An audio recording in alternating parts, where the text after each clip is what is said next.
नमस्ते, हर हर Mahadev. Hello everyone, welcome to mystical reading 999। कैसे हैं आप सब? आई होप आप सभी बहुत अच्छे होंगे, स्वस्थ होंगे, मस्त होंगे। भोलेनाथ की कृपा सदैव आप और आपके परिवार पे बनी रहे, मैं यही प्रार्थना करता हूँ आप सभी लोगों के लिए। तो चलिए एक नई रीडिंग की शुरुआत करते हैं, और हर बार की तरह ये भी एक general, collective and timeless reading होने वाली है, जिसे आप कभी भी सुन सकते हैं। जितना रेजोनेट करे उतना ही एक्सेप्ट करें, बाकी का जाने दें। तो चलिए दोस्तों, इस रीडिंग को शुरू करने से पहले हीलिंग आप सभी लोगों के लिए।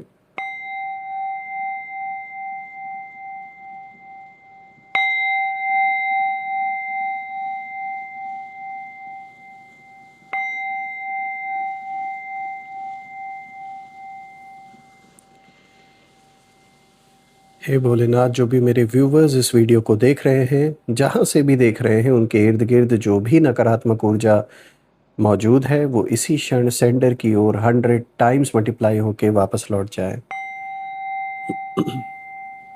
All the negative energies go back to the sender. All the negative energies return back to the sender.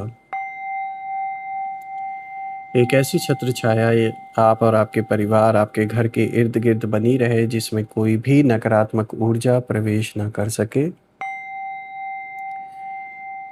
आपके जीवन में धन, मान, सम्मान, सुख, समृद्धि, हर चीज़ से आपका जीवन भरपूर रहे, किसी चीज़ की कमी ना हो। आपका स्वास्थ्य और परिवार में सभी लोगों का स्वास्थ्य अच्छा बना रहे।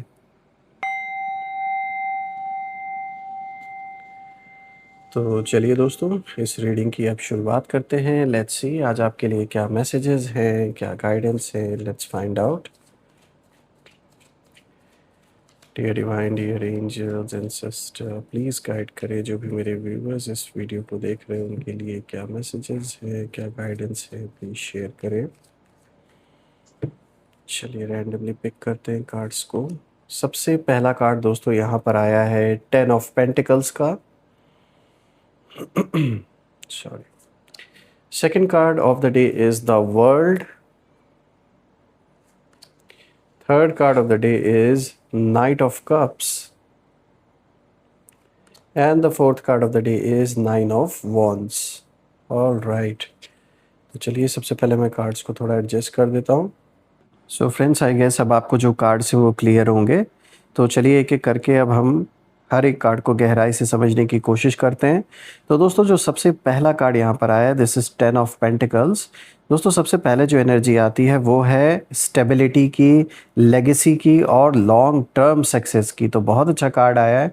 देखिए, ये कार्ड साफ बता रहा है कि आप अब उस दौर में, उस फेज़ में कहीं ना कहीं जा रहे हैं जहाँ लाइफ में फाइनेंशियल सिक्योरिटी, फैमिली हैप्पीनेस और जो रिस्पेक्ट है, सब एक साथ मिलने वाला है आपको।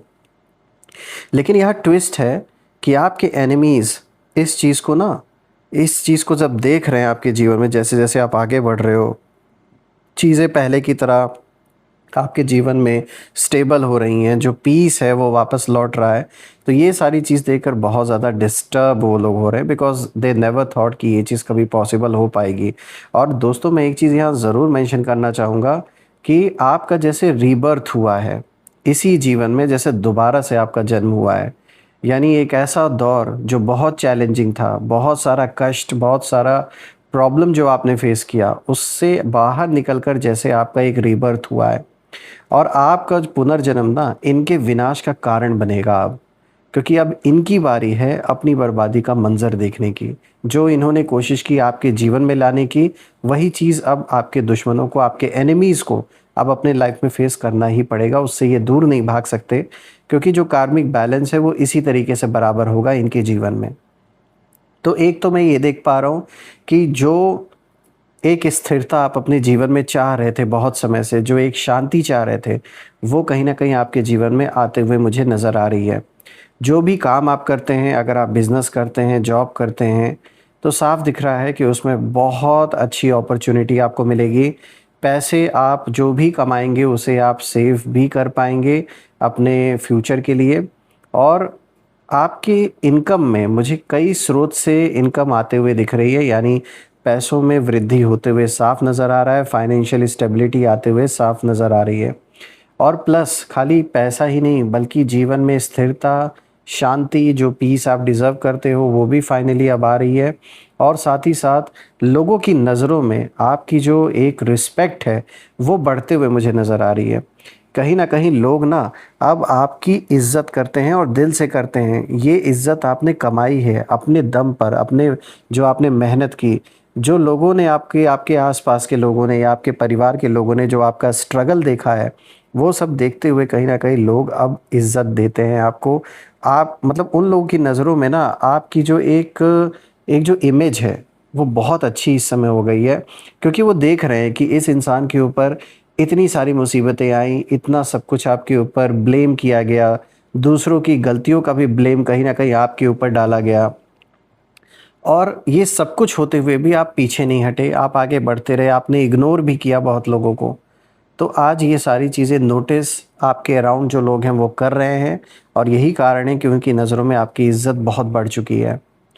दोस्तों, यहाँ पर मैं एक चीज़ और देख पा रहा हूँ कि आपके एनिमीज़ ने कहीं न कहीं ये सोचा था कि आप स्ट्रगल में ही फँसे रहेंगे। लेकिन अब ना जब आप धीरे-धीरे स्टेबल और पावरफुल बन रहे हैं, तो उनके अंदर जो जेलसी है और जो इनसिक्योरिटी है वो बहुत ज़्यादा बढ़ रही है। उन लोगों की एनर्जी मुझे यही इशारा कर रही है कि इनके अंदर जैसे आपको लेकर यही बात चल रही है कि भाई इनके साथ हमने मतलब ये सोच रहे हैं कि एक तो आपको बहुत ज़्यादा लाइटली इन्होंने लिया, और लाइटली तो छोड़िए, सबसे ज़्यादा इनको ये लगा कि ओवर कॉन्फिडेंस मैं कहूँगा इन लोगों का, इनको ये लग रहा था कि ये आपको ना किसी इमोशनल प्रेशर में डालकर अपनी बात मनवा लेंगे, और हो सकता है कुछ समय तक ये चीज़ काम की भी हो। लेकिन जब फाइनली आपने देख लिया कि इनका इरादा, इनकी इंटेंशंस बहुत गंदी हैं आपके लिए, आपके फैमिली के लिए, उस दिन से शायद आपने इनको ऐसा जवाब दिया या अपने जीवन से ऐसा कट ऑफ किया कि वापस से इनको एंट्री नहीं आपने दी। इसीलिए जलन का जो कारण है वो और भी ज़्यादा यहाँ साफ नज़र आ रहा है कि यही जेलेसी बढ़ते-बढ़ते आज इतनी बड़ी दुश्मनी का रूप ले चुकी है। और इनको ये लग रहा है कि भाई आप इतना आगे कैसे निकल गए इनसे, क्योंकि इनको तो लगा कि अब जब ये आपके जीवन में इतनी परेशानियां पैदा कर देंगे तो आप अपना जो भी काम है, चाहे बिजनेस हो या जॉब हो, उसको अब आप उतने फोकस होकर नहीं कर पाओगे, तो आपको प्रॉब्लम्स फेस करनी पड़ेगी फाइनेंशियली भी, और कहीं ना कहीं पारिवारिक जो एक शांति बनी है वो भी ऐसे ही, मतलब अब वो स्टेबिलिटी नहीं आने वाली, उनको ऐसा लग रहा था। लेकिन कहा गया ना, किसी के चाहने से किसी का जीवन नहीं चलता है। तो इसीलिए अब जब वो देख रहे हैं कि आपके जीवन में शांति वापस आ रही है, वापस से जो एक पीस है वो मतलब रिटर्न हो रहा है, स्टेबिलिटी मेन चीज़ है, जो स्थिरता जो है आपके जीवन में वो वापस आ रही है, तो उसको देखकर कहीं न कहीं इनके अंदर की जो जलन है वो अपने चरम सीमा पे पहुँच चुकी है।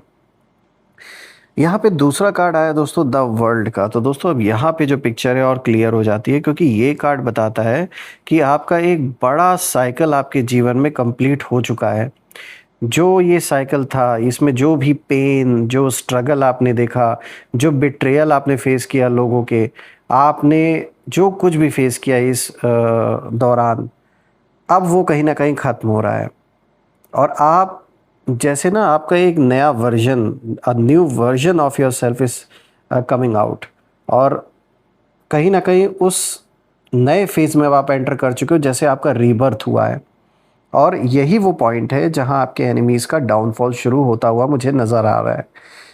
क्यों, सवाल उठता है क्यों ऐसा हो रहा है? क्योंकि जब आप अपने कार्मिक साइकिल से बाहर निकलते हैं ना, तो जिन लोगों ने आपको हर्ट किया था, उनका जो कर्मा है वो एक्टिवेट हो जाता है।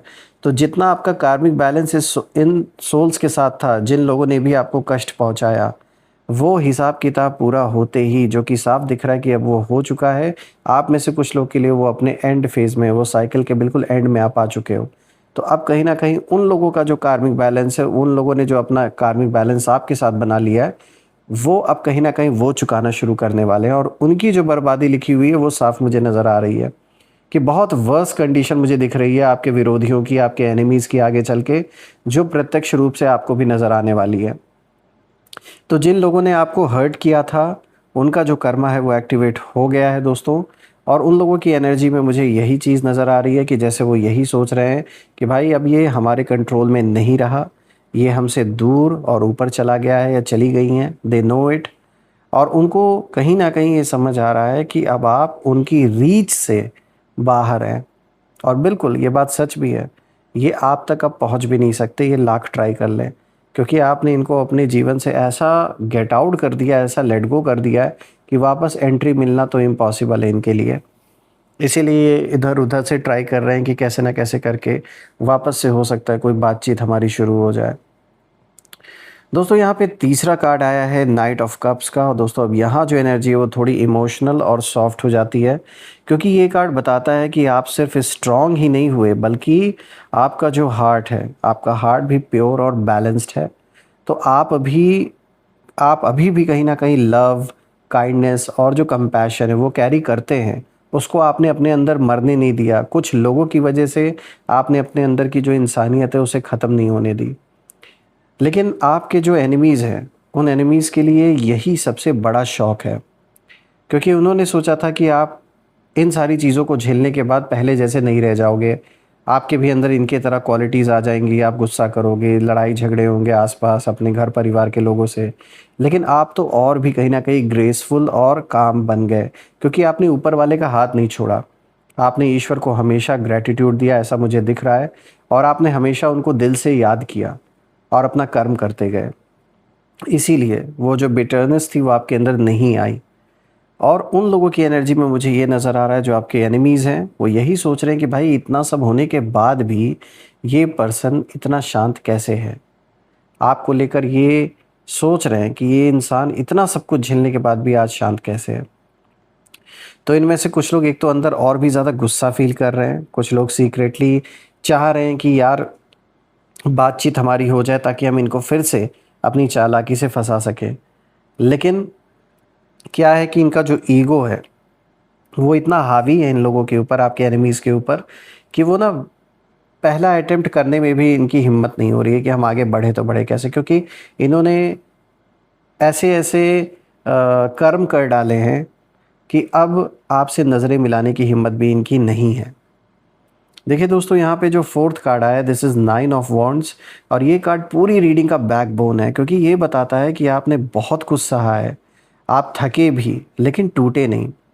आपने हर अटैक, हर बिट्रेयल के बाद भी ना खुद को संभाला है, और अब आप जैसे और भी ज़्यादा स्ट्रॉन्ग, और भी ज़्यादा अवेयर और रेडी हैं अपने लाइफ में किसी भी चैलेंज से टकराने के लिए। और आपके एनिमीज़ अभी भी कहीं ना कहीं कोशिश कर रहे हैं। ऐसा नहीं कि उन्होंने कोशिश करना छोड़ दिया, वो अभी भी ट्राई कर रहे हैं कि कैसे ना कैसे करके आपको रोका जाए। लेकिन अब वो आपको हिला भी नहीं सकते आपकी जगह से, क्योंकि उनके अंदर इस समय एक तो फ्रस्ट्रेशन है, बहुत ज़्यादा गुस्से में आके गलत डिसीजंस ले रहे हैं। मुझे ऐसा दिख रहा है कि इनको बहुत बड़ा लॉस भी कहीं हुआ है, और उनकी हर कोशिश अब कहीं ना कहीं फ़ेल हो रही है, क्योंकि इंटेंशन बहुत गलत है आपको लेकर या आपके फैमिली को लेकर। ये सबसे बड़ा रीज़न है। इसीलिए मैंने कहा कि आपका ना जैसे पुनर्जन्म हुआ है, और इस पुनर्जन्म होने का जो कारण है वो आपके एनिमीज़ का विनाश होना है। इस वजह से पुनर्जन्म हुआ है आपका, और वो विनाश उन्होंने ही लिखा, उन्हीं के कर्मों की वजह से उनका विनाश हो रहा है। ऐसा नहीं कि कोई आप उनसे दुश्मनी कर रहे थे। आपने जो ट्रांसफॉर्मेशन किया है अपने अंदर, जो लाया है आपने अपने जीवन में, और ऊपर वाले की कृपा है, उनकी जो दृष्टि है भोलेनाथ की, वो आप पर बनी रही हमेशा, क्योंकि आप आगे बढ़ते रहे, इसीलिए ईश्वर ने भी आपकी मदद की। और वो सिर्फ आपकी ग्रोथ नहीं, वो एक कार्मिक जस्टिस है जो बहुत समय से आपके लिए पेंडिंग था, और वो आपको मिलना चाहिए। तो आपका उठना ही आपके एनिमीज़ की सबसे बड़ी हार है, आपकी शांति ही उनकी सबसे बड़ी बेचैनी है, और आपकी सक्सेस उनकी सच्चाई का एक आईना है। तो अब आपको ना कुछ करने की ज़रूरत नहीं है, किसी डायरेक्ट कन्फ्रंटेशन में इन्वॉल्व नहीं होना है इनके साथ, क्योंकि ये ट्राई कर सकते हैं ऐसा कुछ करने की। आप जैसे चल रहे हो अपने रास्ते पर ऐसे ही चलते रहें आप, क्योंकि आप बिल्कुल सही मार्ग पे चल रहे हैं इस समय। और मैं भोलेनाथ से हमेशा आप सभी लोगों के लिए प्रार्थना करता रहूँगा कि आप अपने जीवन में आगे बढ़ते रहें इसी तरीके से। आपके जीवन में धन, मान, सम्मान, सुख, समृद्धि, हर चीज़ से आपका जीवन भरपूर रहे, किसी चीज़ की कमी ना हो। आपका स्वास्थ्य और परिवार में सभी लोगों का स्वास्थ्य अच्छा बना रहे। ऑल्सो फ्रेंड्स, कमेंट में ज़रूर लिखिएगा, I claim healthy wealthy life, I claim abundance which you definitely deserve. और हम फिर से एक नई वीडियो में दोबारा मिलेंगे। तब तक अपना और अपने परिवार का ध्यान रखें। हर हर महादेव। जय माँ काली, जय भोलेनाथ, जय माँ कामाख्या देवी की जय।